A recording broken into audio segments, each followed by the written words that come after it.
Who wouldn't want to be a part of a show like this? It's envelops all your senses, even when you're a performer. Yes, for the audience, it's exciting for the audience because you'll have people in and around you.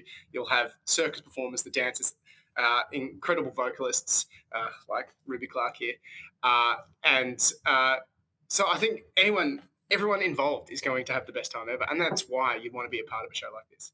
It's different. I think it's fun.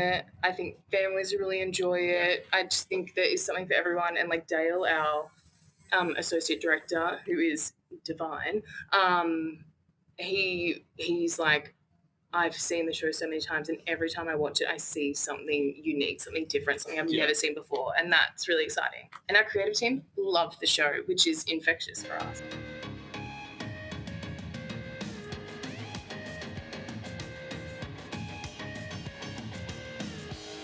Welcome to Pario magazine, where I chat with individuals who have a desire to create.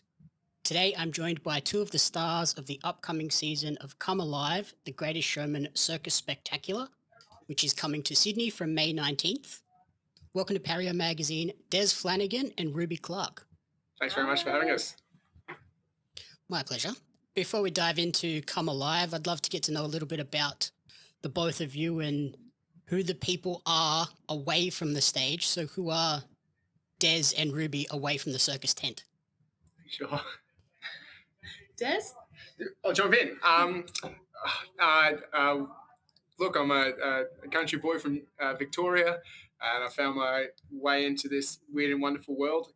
And I suppose this is life imitating art, where I've run away to join the circus. So I'm now in my early 30s, and I finally got to it. So here we are.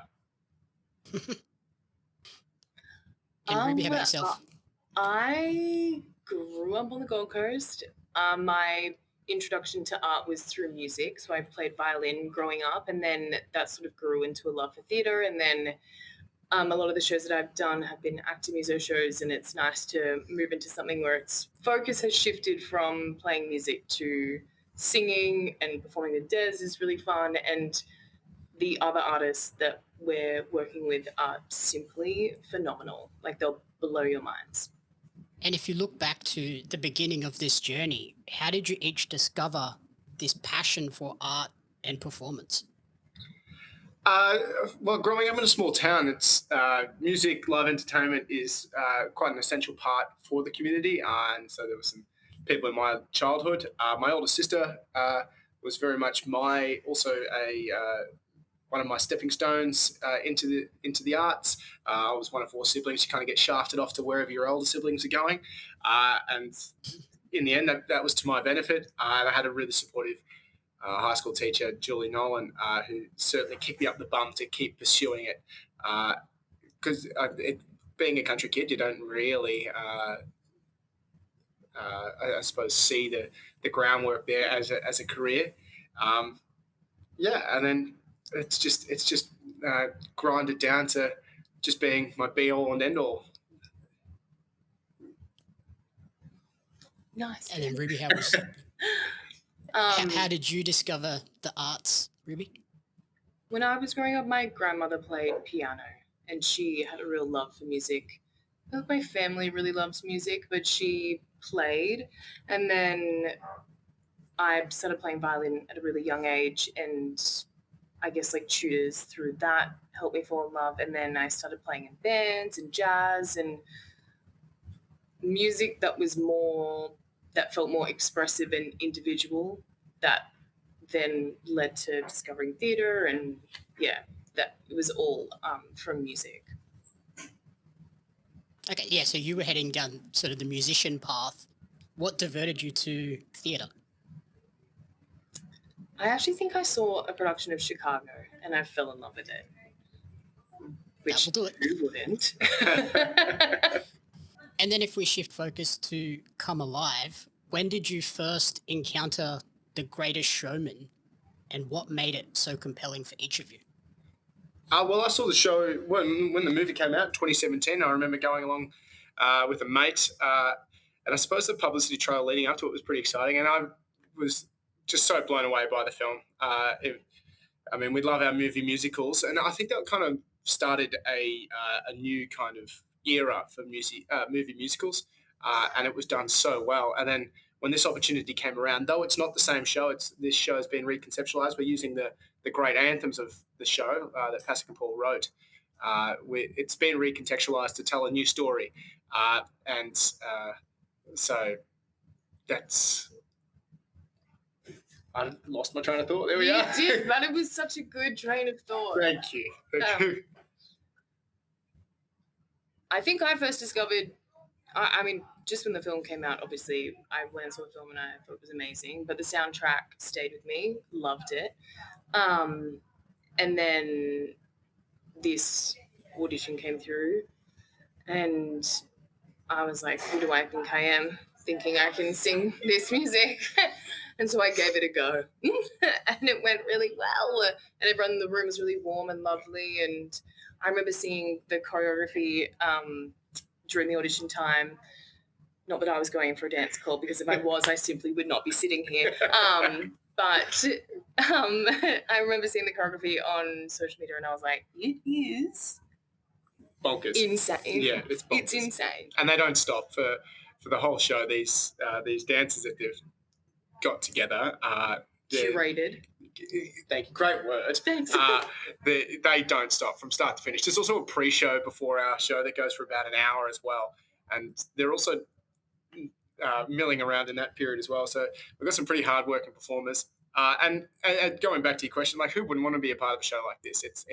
It's envelops all your senses, even when you're a performer. Yes, for the audience, it's exciting for the audience because you'll have people in and around you.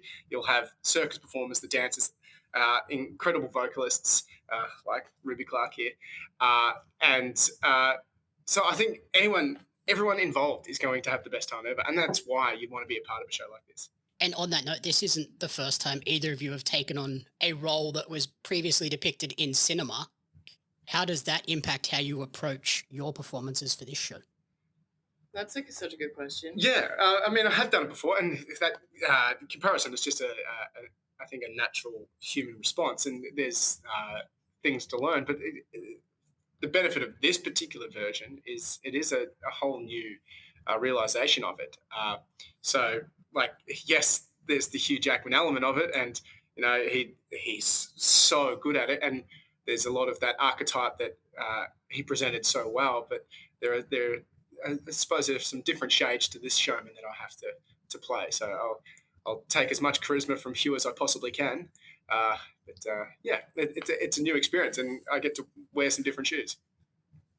Yeah, our creative team have been very clear about creating these characters from the ground up and having our own take on them and being able to explore their journeys through our lens as well, which has been really fun. It's been really fun. Lovely. Yeah.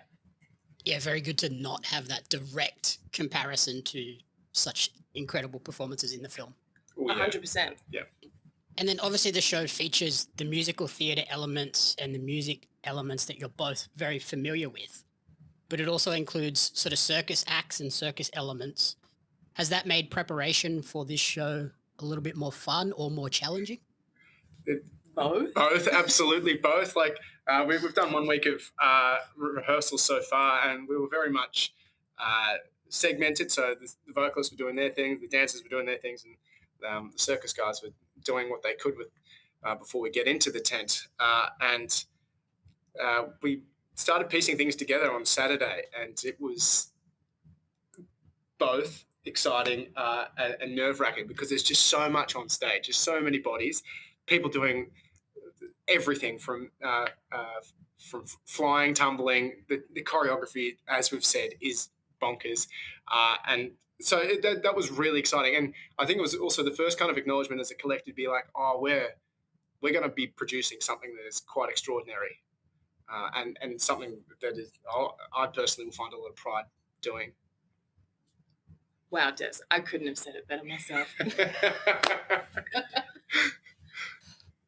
Well, if we follow up on that, Ruby, is there one particular moment that has been the most difficult for you to nail preparing for this show?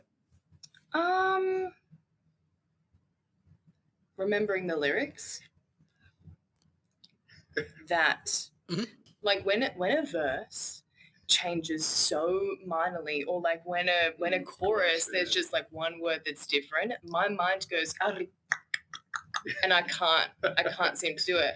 Yeah. But I've found that very difficult. They are anthems that we think we know, and they stick in our head. But as we've started doing some kind of tech study with it, we're like, oh, there's integral changes throughout the song that I think will trip us up. Yes. For now, we'll nail that come opening night. Yeah, it's week 1. Just a PSA that our swings and our covers have been going on and swinging on in the room already, and they are literally incredible. And no matter when you see the show, you will be blown away. Yeah. That just like needs to be out there. Just putting it. And have you guys had any sort of influence from the circus and dance elements of the show, or is it, like you said, kind of very segmented? Well, yes, it is segmented. For me, I think that's what I really enjoyed about our Saturday, where we started getting together, because when you learn it in isolation, you don't really know what's going on around you. But then once I started seeing what others were doing, you can kind of incorporate their energy, some of their choreography, or just in terms of singing songs. So, for instance, we did the opening number, which get the privilege of being the showman and leading it through, but without anything to interact with. It was, your imagination can only go so far until you've got those people there. And so that's something I really look forward to, because it'll be ever evolving and ever changing.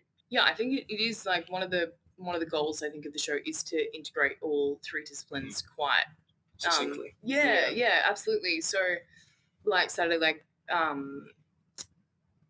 piecing it together and working with the circus artists and the dancers really tell the story through their bodies and are so present the whole time. I think we all do come together quite beautifully to complement each other. I don't think when people see the show it will feel segmented. It's just that we are learning our bits in isolation and then bringing it all together. So as we wrap up and opening night quickly approaches, how are you feeling ahead of the show? I'm buzzed, man. I'm so buzzed. I think it's different. I think it's fun. I think families really enjoy it. I just think there is something for everyone. And like Dale, our associate director, who is divine, he's like, I've seen the show so many times, and every time I watch it, I see something unique, something different, something I've never seen before, and that's really exciting. And our creative team love the show, which is infectious for us. Yeah, and I mean, like, what I'm looking forward to is we're in a tent traveling the country, and like, Australian audiences just go wild for that. And I think this is just another step up, another level up, because of all the elements involved, the pre-show, all the circus, the dances, the music theatre element of it. I think it kind of raises the bar to what people are going to experience. It is an experience. Fantastic. So for everyone that is excited to get along and check out the show, Come Alive, The Greatest Showman Circus Spectacular opens on May 19th, with tickets available now from comealiveshow.com.au. But otherwise, where is the best place for people to follow and support each of you and track your creative journeys moving forward? For me, it's just Instagram, @DesFlanners. Mine would be Instagram too, @RubySamClark. Perfect. Wonderful. Thank you both so much for taking the time, and good luck with the show. Thank you so very much. Thanks for having us. That was lovely. Have a lovely day.